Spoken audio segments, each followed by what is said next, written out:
என் மனம் நினைப்பதுவே சரி என்று அர்ஜுனனுக்கு முதல் அத்தியாயத்தில் ஏற்பட்டது போன்று மிக ஸ்ட்ராங்காக என் மனம் நினைக்கிறது. என் நலம் விரும்பிகளோ அது தவறு என்று சொல்லுகிறார்கள். கண்ணனைப் போல் அவர்களுக்கு எனக்கு புரிய வைக்கவும் தெரிய மாட்டேன் என்கிறது. நான் என்ன செய்வது அப்படின்றது இன்னைக்கான கேள்வியா நம்ம வச்சு டிஸ்கஸ் பண்ணிட்டு இருக்கோம். மிக அற்புதமாக எல்லோரும் உங்கள் பதில்களை ப்ரெசென்ட் பண்ணியிருந்தீங்க. கண்டிப்பாக சொல்லித்தான் ஆகணும். பேசிக்கலி இப்போ எது சரி இதுதானே. இப்போ நான் எனக்கு ஒரு மனசுல படுது இது சரியா அப்படின்னு, அவங்களுக்கு அது சரின்னு படுது. இப்போ நான் என்ன பண்ணட்டும், இதுதானே கேள்வி. ஒரு விஷயம் நமக்கு புரியணுங்க. கண்ணன் கீதையில அழகா ஒரு விஷயத்த சொல்லித்தரான். நீ அகங்காரம் இல்லாமல் என்ன பண்ணாலும் சரிங்கிறான். எது சரி எது தவறுக்கு கண்ணன் கொடுக்கிற விளக்கம், நீ ஈகோ இல்லாம நீ பண்ணினா சரி, நீ ஈகோவோட பண்ணா தப்பு. So what you do is not a matter. போர் என்பது மிகவும் கொடுமையான ஒரு விஷயம்தான். ஆனால் அதை அன்போடு செய்தால் அது சரி. அது பகவத்கீதையில கண்ணன் போர்க்களத்தை வச்சு உணர்த்துறான். கொலபாதக செயல் தான்டா, ஆனா அன்பில் செய்யும் போது அதுதான் செய்யப்பட வேண்டியதாக இருக்கின்றது. அன்பில் கொலையும் செய்யலாம் என்ற ஒரு உணர்தலை ஏற்படுத்துவதற்காக கொடுக்கப்பட்டதுதான் அந்த பகவத்கீதையே அப்படின்னு கூட சொல்லலாம் இல்லையா? அப்போ அந்த ஈகோ ஓட ஒரு செயலை பண்ற அப்படின்னா அது எவ்வளவு நற்செயலா இருந்தாலும் சரி, லைக் நான் தானம் பண்றேன், தர்மம் பண்றேன், இது எதுக்காகன்னா நான் யாருன்னு எங்கிட்ட காட்டிக்கிறதுக்கு அப்படின்னு சொன்னேன்னா அது தவறு. அது அந்த செயல் கண்ணனின் பாயிண்ட் ஆஃப் வியூல மிகப்பெரிய தவறான செயலாக மாறிவிடுகிறது.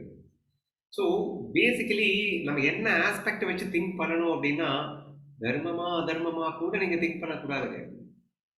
ஞானமா ஞானமா, ஈகோவா ஈகோ லெஸ்ஸா, அன்பா அகங்காரமா, ஸோ இதுதான் நீங்க யார்ஸ்டிக்கா வச்சு நீங்க சூஸ் பண்ணி ஆகணும். ஸோ இது பேசிக்கா ஒன்று புரிஞ்சுக்கோங்க. ஸோ எனக்கு இது சரின்னு படுது, அவங்களுக்கு சரின்னு படுது. ஃபர்ஸ்ட் நான் எடுக்கிற முடிவு நான் லவ்ல எடுக்கிறேனா இல்லையா அப்படிங்கிறது தான் கான்செப்டே. ஓகேவா? சரி, ஓகேப்பா. இப்போ நான் என்ன செய்யறது? நீ லவ்ல எடுக்கிறியான்னு பாரு. பார்த்துட்டேன், என் மனசு சொல்லுது நான் லவ்ல தான் டிசிஷன் எடுத்திருக்கேன், இதுதான் சரி அப்படின்னுட்டு அப்படின்னும். இப்ப அடுத்த கொஸ்டின், நீ லவ்ல டிசிஷன் எடுத்தியா ஈகோல எடுக்கிற டிசிஷன் எடுத்தியான்னு தெரியலையே, இப்ப என்ன பண்றது? இப்போ மறுபடியும் கொஸ்டின் கேட்பான், என் வெல்விஷர் மட்டும் அவங்க லவ்ல எடுக்கிறாங்களா ஈகோல எடுக்கிறாங்களான்னு எப்படி தெரியும்? அவங்களுக்கு உண்டான லைக்ஸ் அண்ட் டிஸ்லைக்ஸ் இருக்கு அப்படின்னு அடுத்த கொஸ்டின் வந்துடும். இப்போ என்ன பண்றது அப்படின்னா, இட்ஸ் வெரி சிம்பிள். குரு இருந்தா, அதனால அந்த ஆன்சரை நான் முதல்ல வச்சிருவேன். பட் எல்லாருக்கும் குரு கிடைக்கல அப்படின்றதுனால இன்னொரு ஆன்சரும் சொல்லுவோம். குரு இருந்தா பிரச்சனையே இல்லை. ஒய் அப்படின்னா, நீ தானே உன்னை ஏமாதிப்ப. அவர் ஞானிடா, அவர் குருடா, அவர் அன்பின் சிகரம்டா, அவர் அன்புல மட்டும்தான்டா இருப்பாரு. லூசு பையில உனக்கு எதுக்குடா இந்த பிரச்சனை, பேசாம அவர் தலையில விட்டுரு, அவர் சொன்னதை செஞ்சுட்டு போ. So this is what expert consultancy அப்படின்ற ஆன்சர் நீங்கள் சொல்லியிருந்தீங்க. So it is easiest and simplest and full proofing method. ஏன்னா டிசிஷனை எடுத்தாதான் இந்த கேள்வியே, நான் லவ்ல எடுக்கிறேனா ஈகோல எடுக்கிறேனா, டிசிஷனே எடுக்கலன்னா, சரி நீ டிசிஷனே எடுக்கலன்னா நீ லவ்ல தான் பண்ற. ஏன்னா நீயே பண்ணலையே, அவருடைய விஷயம் தானே நீ ஒர்க் அவுட் பண்ணிட்டு இருக்க. நான் செய்கிறேன் என்ற பாவம் இல்லாமல் செயலாற்றும் அற்புத நிலைக்கு சென்று விடுவாய். நீ சரணாகத நிலையில் இருந்து செய்யும் ஒரு நிலை வந்தா. அப்புறம் நெக்ஸ்ட் இன்னொன்னு வருமா, அப்ப எனக்கு குரு எல்லாம் கிடையாதுப்பா, ஏதோ வெல்விஷர்ஸ் இருக்கிறாங்க, என்ன பண்றது? தப்பில்லைங்கிறங்க. நீ எடுத்தா தப்பு. ஏன்னா நீ ஈகோல எடுத்தேன்னா அந்த ஈகோவின் பின் விளைவுகள் கர்மா உன்னை அடிக்கும். இப்ப வெல்விஷர் கிட்ட உடுத்துட்டேன்னு வச்சுக்கோ, அவனுங்க ஈகோல் எடுத்தாங்கன்னா அந்த கர்மா அவங்க தானே அனுபவிக்கணும். You are not going to face anything இல்லையா? அப்போ கூட நம்ம சேஃப் கார்டுங்கிற நான். சரியா? Is another simplest solution. குரு இல்லைனாலும் பிரச்சனை இல்லை, நீ டிசிஷன் எடுக்காத. So if you want to take any முக்கியமான டிசிஷன் உன் லைஃப்க்கு நீ எடுக்கிறத விட உன்னுடைய வெல்விஷத்தை கொடுத்துட்டு நீ பாட்டு ஹாயா உட்கார். அது தப்பா இருந்துச்சுன்னா, தப்பா இருந்தா ரைட் ஹேண்டடா. Life is a game. Success and failure and part and parcel of the game. இருக்கட்டுமே, இப்ப என்ன, அதையும் சந்தோஷமா அனுபவிச்சுட்டு போயிட்டே இரு. அடுத்து மாத்திக்கோ, மறுபடியும் வெல்விஷத்தை கேரு, மறுபடியும் என்ன சொல்றாங்களோ செய்யி. இப்ப என்ன, எங்க லைஃப்ல ட்ரபிள்ஸ் வரணுங்க, ட்ரபிள்ஸை ஃபேஸ் பண்ணதானங்க லைஃப். ட்ரபிள் வந்துடக்கூடாதுன்றதுக்கு டிசிஷன் எடுக்காத. ட்ரபிளை ஃபேஸ் பண்ணுறதுக்காக எந்த டிசிஷன் வேணா எடு, அந்த டிசிஷனால மறுபடியும் கூட கொஞ்சம் ட்ரபிள் வரலாம், வரட்டும், let us face it again. மறுபடியும் டிசிஷன் அவர்கிட்டயே கொடு. ஸோ இந்த மாதிரி சிம்பிளஸ்ட் சொல்யூஷன் ஒன்று இருக்கு. If you don't take any decision then you are safe, 100% safe. அதுக்கு கொஞ்சம் ஈகோ கம்மியாக இருக்கணும். நமக்கு ஈகோ தலைக்கு மேலே இருந்தால் என்ன பண்ணுறது, கஷ்டம்தான். அப்போ என்ன பண்ணுறதுன்னா, நீங்கள் சொன்ன அனதர் சொல்யூஷன்ஸ் எல்லாம் சொல்ல வேண்டியது இருக்கு. லைக் எம்டி ஹார்ட்டாக வச்சு லிசன் பண்ணுறா. நீயே உனக்குள்ளே வந்து முத்திரையை குத்திட்டு ஸ்ட்ராங்காக டிசைட் பண்ணதுக்கப்புறம் ஒன்றும் உள்ளே போகாதில்ல. அந்த ஈகோவை விட்டுட்டு கொஞ்சம் லிசனிங்க்குன்னு ஒரு ஸ்கில் இருக்குன்னு அந்த ஓம்காரத்தை கேட்கும்போது சிவனே அப்படி பணிவோட கேட்குறாரு. ஏன்னா ஒரு பணிவு இருக்கணும், நாங்கள் ஈகோ விட்டுட்டு கேட்கணும் அப்படிங்கிறதுக்காக தான் அந்த விஷயத்தையே சொல்றது.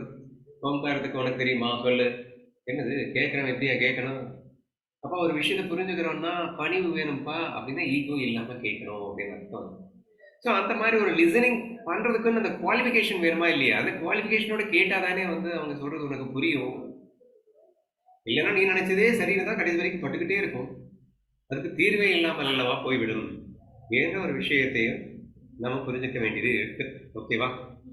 ஃபைனலாக இன்னொன்று இருக்கு. இந்த பூபதி என்ன சொன்ன ஆன்சர் நானும் சொல்லணும்னு தான் நினைச்சேன். ஓகேடா, இன் கேஸ் இல்லை நான் எடுத்தது தான் முடிவு அப்படின்னு இருக்கணும் அப்படின்னு நினச்சிட்டீங்கன்னா கன்ஃபியூஷன் இல்லாமல் இருங்க. உங்கள் முடிவிலேயே பண்ணுங்க, நீங்கள் யாரையும் கேட்க வேணாம். இது அனதர் சிம்பிளஸ்ட் சொல்யூஷன். ஏன்னா எனக்கு குருவும் கிடையாது, வெல்விஷரையும் நம்ப மாட்டேன், வேண்டாம் விடு, என்னை மட்டும்தான் நம்புவேன், விடு விடு. அது ஈகோல டிசிஷன் இருந்தா பரவாயில்ல, விடுறா, எடுத்துக்கூடா, ஈகோலயே டிசிஷன் எடுத்துக்கூடா. எண்ணி துணிய கர்மம் துணிந்தபின் எண்ணுவோம் என்பது இழுக்கு அப்படிங்கிற மாதிரி செகண்ட் தாட்டே இல்லாம இதுதான் டிசிஷன் எடுத்துட்டேன்னா போயிட்டே இருக்கணும். வண்டியில அடிபட்டுச்சுன்னா அதுக்குண்டான பலனை சந்தோஷமா எடுத்துக்கிறதுக்கு தயாரா இரு. Because it's your decision, therefore you have to face it again. பரவாயில்ல அப்படின்னு எடுத்துக்கிட்டு பட்டு பட்டு தெரிஞ்சுக்கலாம்ல, தப்பு இல்லைங்க. எங்க ரைட்டா முதல்லயே எடுத்துருந்தா எல்லாத்தையும் ரைட்டாலாம் எடுக்க முடியாதுங்க. இப்ப என்னவா, பல தப்புகள் பண்ணி ஒரு ரைட்டான டிசிஷன் எடுத்துட்டு போறோம். அப்படியும் வந்து ஒரு சொல்யூஷன் இருக்கு. ஒரு கண்ணதாசன் கவிதை ஞாபகத்துக்கு வருது. இதை யார் அனுபவித்து பார் என்றால் அனுபவமே நான் தான் என்றாலும் கடவுளிடம் கேள்வி கேட்பதாக வரும். கடவுள்கிட்ட வந்து இது என்னன்னு கேட்டா அனுபவிச்சு பாருன்னே சொல்லுவார். எல்லாத்தையும் அனுபவித்து தான் தெரிஞ்சுக்கணும் அப்படின்னு சொன்னா, இறைவா நீ யாருன்னு கேட்டா அந்த அனுபவமே நான் தான் அப்படின்னு சொல்ற மாதிரி ஏதோ ஒரு ஸ்லோகம் மாதிரி இப்ப மறந்துச்சுன்னு வைங்க. எனிவே அந்த அனுபவத்தை வச்சு கத்துக்குப்போமே. இப்ப என்னவா, 4 தடவை கீழே விழுந்தா என்னன்னா, குழந்தை என்ன பிறந்த உடனே டுப்பு நடந்துருது, தொப்பு தொப்பு 4 தடவை விழலையா, நீங்க சைக்கிள் கத்துக்கும் போது 4 தடவை விழலையா, அதெல்லாம் வந்து பெருசா எடுத்துக்கிறோம். நான் எடுத்த உடனே கரெக்டா டிசிஷன் எடுக்கணும் அப்படின்னு எல்லாம் ஆசைப்படுறீங்க, விடு. பட் ஈகோலயே எடுத்தாலும் பரவாயில்ல, 4 தடவை விழுந்ததுக்கு அப்புறம் அந்த ஈகோ டிஸ்ட்ராய் ஆக போகுது. அதுக்கப்புறம் லவ்ல நீ ஆட்டோமேட்டிக்கா எடுக்க போற. இதுவும் ஒரு சிம்பிள் சொல்யூஷன் தாங்க. ஆனா எதுவுமே நம்ம பண்ண மாட்டோம். நம்ம அதிகாரி நம்ம எவ்வளவு பெரிய என்ன பண்றது. So will not take a decision. அந்த அளவுக்கு ஸ்ட்ராங்கா ஒரு டிசிஷன் எடுத்துட்டு வண்டி எடுத்துட்டு போவோமானா போறது இல்லை. வெல்விஷரை குலுக்கிட்டே இருக்கிறது என்னது, நான் போறது சரின்னு நீங்க சொல்லுங்க. ஏன் போக வேண்டியதானே, போய் பட்டுதான் தெரிஞ்சுக்கோன்னு சொல்லிட்டாங்க இல்லை வெல்விஷரு. ஆஹா, நீங்களும் சொல்லணும், நான் போற பாதை தான் சரின்னு நீங்களும் ஒத்துக்கணும், ஒத்துக்கிட்டாதான் நான் போவேன் இப்படின்னு அடம் பிடிக்குது. அவன் வந்து இல்லடா எனக்கு தெரிஞ்சு இதுதான் சரின்னு சொல்லிட்டு அவன் பாட்டுக்கு போயிடுவான். இவன் உட்காந்து மண்டியை உடச்சிக்கிட்டு இருக்கு. ஒண்ணு அவன் சொல்றதை கேளு, இல்ல நீ சொன்னதை பண்ணு. நான் ஏன் சொன்னா நான் சொல்றதையும் கேட்க மாட்டேன், அவன் சொன்னதையும் கேட்க மாட்டேன். அவன் வந்து நான் சொல்றதை சரின்னு சொல்ல வைப்பேன். என்னங்க இது லூசுத்தனமா இருக்கு. இங்கதான் பிரச்சனையே, இல்லைன்னா ஒண்ணுமே ப்ராப்ளம் இல்லை அப்படிங்கிற. ஸோ எவ்வளவு ஈஸியா இருக்கு பாத்தீங்களா இந்த கொஸ்டின். ஸோ அர்ஜுனன் கேள்வி கேட்டானா எது சரி எது தப்பு, எதுவா இருந்தா என்னப்பா, இப்போ தப்பா எடுத்தாலும் தப்பு இல்லை. அப்போ எவ்வளவு சிம்பிளஸ்ட் சொல்யூஷனா. ஆமா, ஈகோல எடுக்கக்கூடாது, அவ்வளவுதானே. அப்ப நீயே எடுக்காதே. டிசிஷன் நான் எடுக்கக்கூடாது, குரு கிட்ட கூட இல்ல வெல்விஷர்கிட்ட கூட. ரொம்ப சிம்பிள் சொல்யூஷன். அல்லது நீயே எடுத்துக்கோ, ஆனா செகண்ட் தாட் இல்லாம வண்டி எடுத்துட்டு போயிட்டே இரு.